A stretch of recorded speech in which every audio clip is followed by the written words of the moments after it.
बाज की मानसिकता, द ईगल माइंडसेट। प्रकृति की गोद में जहां हवाएं कहानियां सुनाती हैं और सूरज नए सपनों को रोशन करता है, बाज की मानसिकता चैनल में आपका स्वागत है। आज हम रियांश की कहानी सुनेंगे, एक ऐसे युवा की जिसके सपने बड़े थे पर शहर की भीड़ में उसकी राहें अक्सर धुंधली लगती थी। वो अक्सर प्रकृति की शांति में अपने सवालों के जवाब खोजा करता था।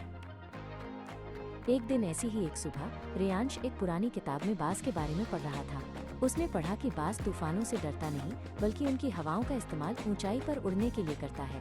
ये बात उसे बहुत गहरी लगी।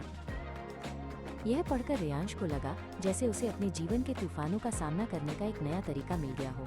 उसने तय किया कि वो अपनी चुनौतियों से भागेगा नहीं बल्कि उन्हें अपनी शक्ति बनाएगा, ठीक एक बाज की तरह।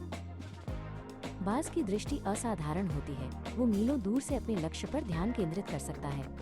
रियांश ने भी अपने जीवन से सभी अनावश्यक भटकावों को दूर करने और अपने एक लक्ष्य पर अटल ध्यान केंद्रित करने का संकल्प लिया। उसने अपने लक्ष्यों की एक स्पष्ट सूची बनाई, हर सुबह उन्हें दोहराता और हर शाम अपनी प्रगति का मूल्यांकन करता। ये बाज की तरह अपने लक्ष्य को कभी न भूलने का उसका तरीका था।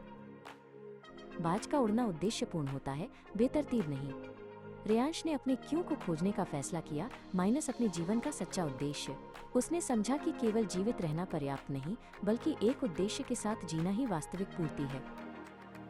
उसने अपने आप से गहरे सवाल पूछे, मैं क्या हासिल करना चाहता हूँ, किस चीज से मुझे सबसे ज्यादा खुशी मिलती है। इन सवालों के जवाब ने उसे अपने उद्देश्य की ओर एक स्पष्ट मार्ग दिखाया।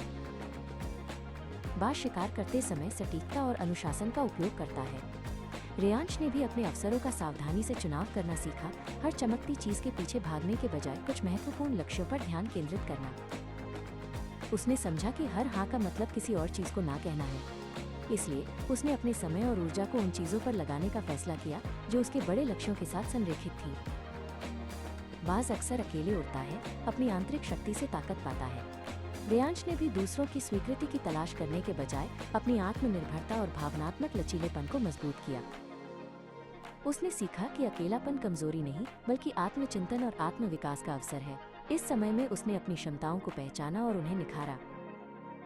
जीवन में असफलताएं आईं, पर रियांश ने उन्हें अंत नहीं माना।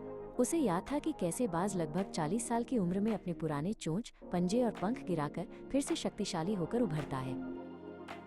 उसने हर असफलता को एक नए सिरे से शुरुआत करने का मौका माना, खुद को बदलने और पहले से भी ज्यादा मजबूत बनने का। ये पुनर्जन्म का उसका अपना संस्करण था। बाज धैर्यवान होता है, अपने शिकार का सही समय पर इंतजार करता है। रियांश ने भी सीखा कि सफलता तुरंत नहीं मिलती, इसके लिए धैर्य, दृढ़ता और सही समय का इंतजार करना पड़ता है।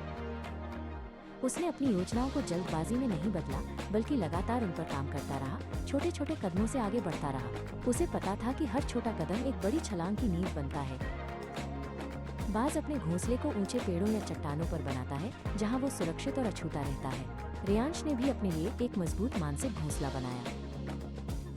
ये घोंसला सकारात्मक विचारों, प्रेरणादायक किताबों और सहायक लोगों से बना था।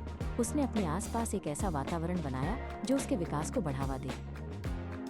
बाज अपने बच्चों को उड़ना सिखाता है, उन्हें ऊंचाई पर ले जाता है और फिर उन्हें खुद उड़ने देता है। रियांश ने भी अपने ज्ञान और अनुभव को दूसरों के साथ साझा करना शुरू किया। उसने समझा कि दूसरों की मदद करने से उसकी अपनी समझ और शक्ति बढ़ती है। वो एक मार्गदर्शक बन गया जो दूसरों को उनके तूफानों से ऊपर उठने में मदद करता था। बाज हमेशा ऊंचाई पर उड़ता है जिससे उसे एक व्यापक दृष्टिकोण मिलता है। रियांश ने भी छोटी छोटी समस्याओं में उलझने के बजाय हमेशा बड़ी तस्वीर देखने का प्रयास किया। उसने सीखा कि जीवन की चुनौतियों को एक व्यापक परिप्रेक्ष्य से देखने पर वे अक्सर कम डरावनी लगती हैं और उनके समाधान स्पष्ट हो जाते हैं। बाज अपनी ऊर्जा को बुद्धिमानी से खर्च करता है, केवल तभी कार्य करता है जब आवश्यक हो। रियांश ने भी अपनी ऊर्जा को प्रभावी ढंग से प्रबंधित करना सीखा, अनावश्यक तनाव से बचते हुए। उसने अपने शारीरिक और मानसिक स्वास्थ्य का ध्यान रखा, ये जानते हुए कि एक स्वस्थ शरीर और मन ही एक मजबूत बाज की मानसिकता का आधार है। और इस तरह रियांश ने बाज की मानसिकता अपनाई।